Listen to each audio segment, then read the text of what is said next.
Off the Hook, airing on offthehooksports.com. Your home for real news, real opinions, and what really matters about Tennessee athletics. The Off the Hook podcast at offthehooksports.com or Facebook, YouTube, Twitter, or wherever you go for your favorite podcasts. Apple Podcasts, Spotify, Stitcher, Google Play, TuneIn, iHeart. Like, share, follow, subscribe. Off the Hook with Dave Hooker starts now. Love talking to this guy, Chris Landry of LandryFootball.com, and it's brought to you by Craft Treats. Craft Treats, just click on the adjacent link, and you will be able to make your wallet and pet happy. That is Craft Treats. So we want to talk, Bryan Harsin is the one guy I don't think that'll be at SEC Media Days 2023, as we were there last year. What other coaches might not be present? Because nobody thought that Dan Mullen wasn't going to be at 2022. So things changed pretty quickly with Chris. Some Dave Hooker, again, Craft Treats, whether it comes to situational anxiety for your pet or storm anxiety or whatever the case may be. We've had a lot of that in East Tennessee. Craft Treats, go to this link that is provided, and you will be able to save a substantial amount and make your pet and wallet happy. So Bryan Harsin comes in, Chris, and he's got this huge police officer with him, which isn't the first time that I've ever seen that. I have seen that before, maybe once or twice at SEC Media Days, but it is a pretty secure environment at the College Football Hall of Fame. So it looks odd. And then another guy that if he wasn't an undercover agent, he wanted to look like an undercover agent because he did. And I'm just wondering, did Bryan Harsin need protection from the media in order to not get fired before the 2022 season? I don't know. Did either one of those guys protecting him have a 2x4 with the Yellowwood stamped at the end? For the non-Auburn fan that doesn't know the boosters, there, check that up. Jimmy Rain, Yellowwood owner, big booster, who was the guy spearheading the get rid of Bryan Harsin talk. No, I tell you what, was really kind of embarrassing for that Auburn program because, I don't know that he needed the protection, but boy, he came out didn't he? I did see this, didn't watch it. Saw him came out, and the first thing he said was talked about how there was an effort to trash me, and it didn't work. Like, whoa! I mean, yeah, I thought that was real interesting. So, I don't know. I tell you what, though, is interesting to your question and to your part. You're so right. And if we're having this conversation last year, there's no way I'm saying Dan Mullen is, you know what, he probably could be gone.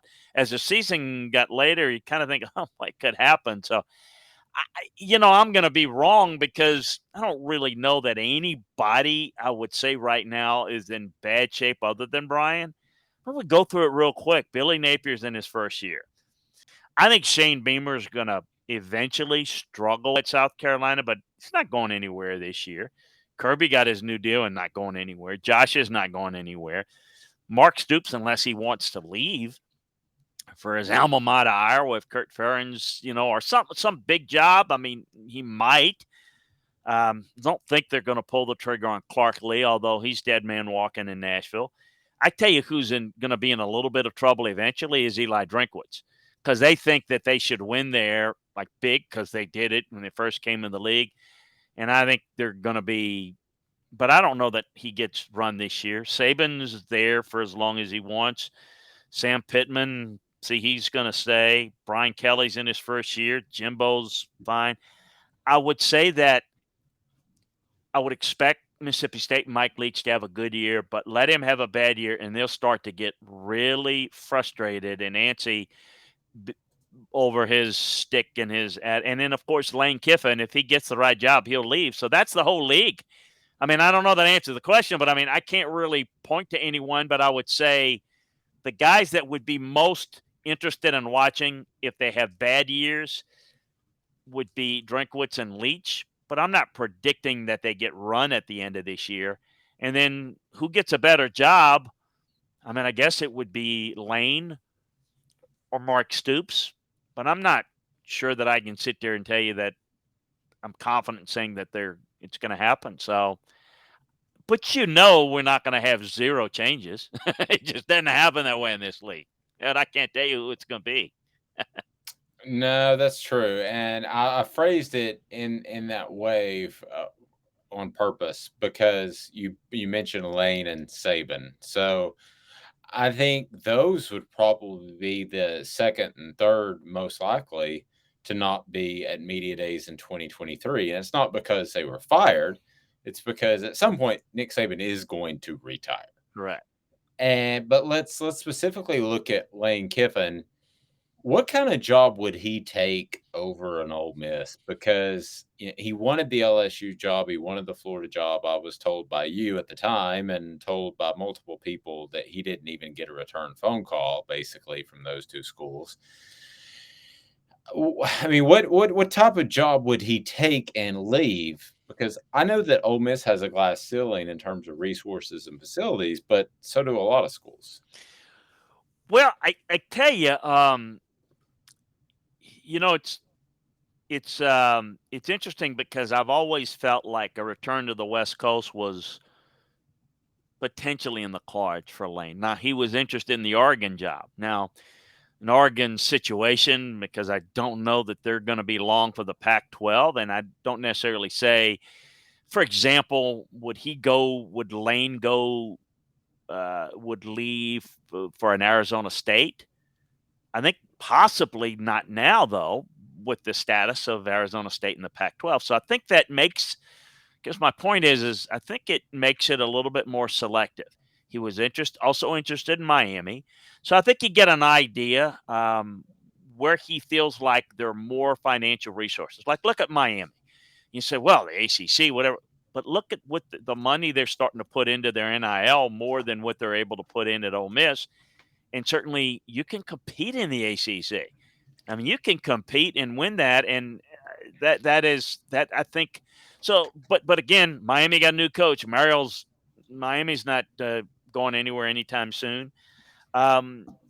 Would he be interested in Florida State if that came open? I know he had some interest in Florida State when, um, the last time but I don't know that's going to come open. But yeah, I think it's interesting. I think it's an interesting point because Ole Miss may be a have-not, but you can win at Ole Miss to a point. But if he wants to win, like compete for a national playoffs, well, if we go to a 12-team playoff, that's doable at Ole Miss. It's not doable making a 14 playoff. So I think it's going to be interesting to see how this plays out.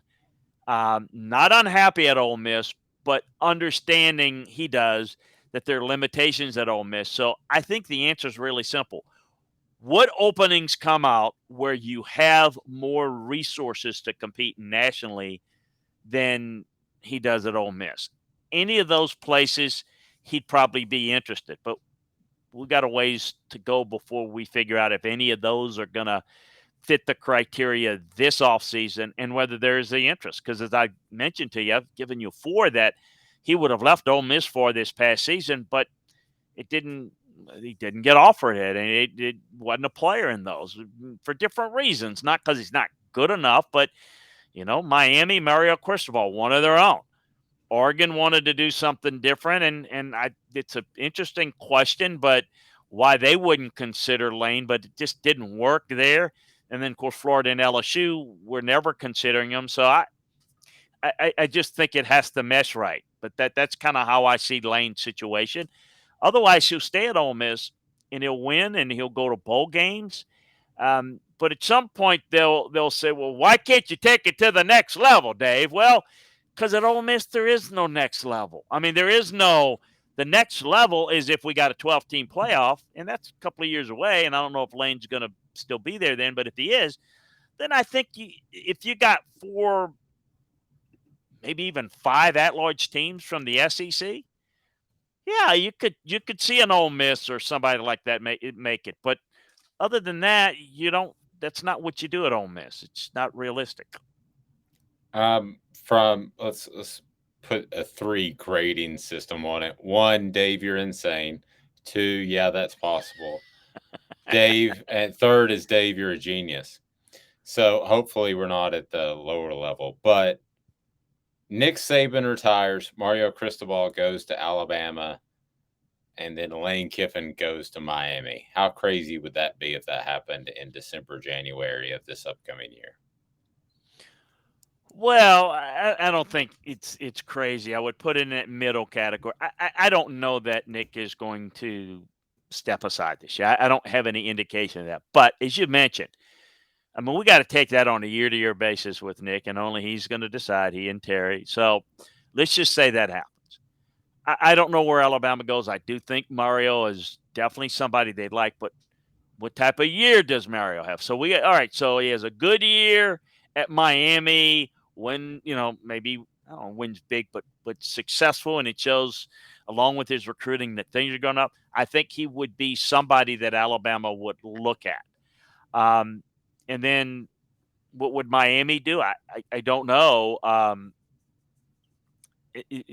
certainly think that Lane would be interested. I'd put it in the middle category, but that's pretty good in the middle category when you consider, three things have got to happen, and I could see that playing out. I don't know if I see it this year, but if we pushed it back a few years, yeah, I could see that scenario happening. But timing's everything, Dave. You might have something that very scenario may exactly happen in say 3 or 4 years, but something else might happen in 2 years that might change the outcome of that. It's just interesting how it plays. Like I tell the story all the time.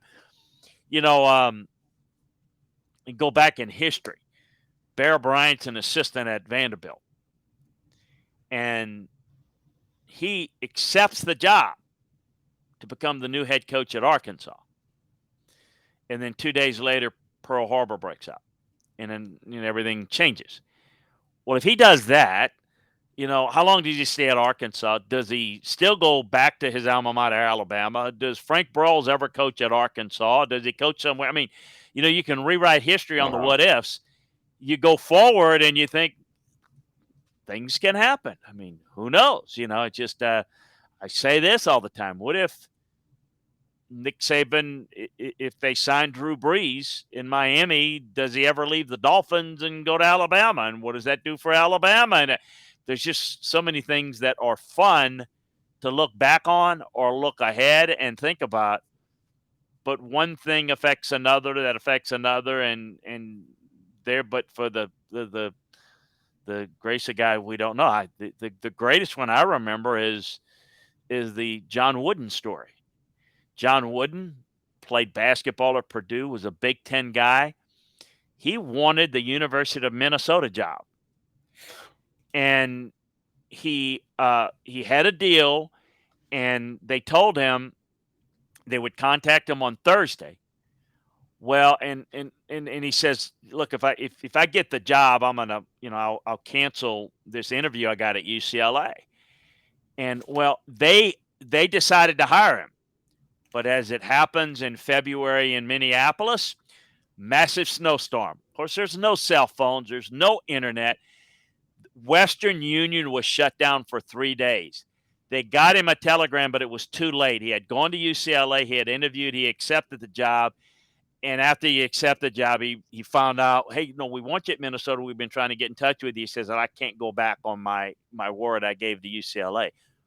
What would have been there? And, it's just things like that. Just, you never know. I'd never heard that story. That's fantastic.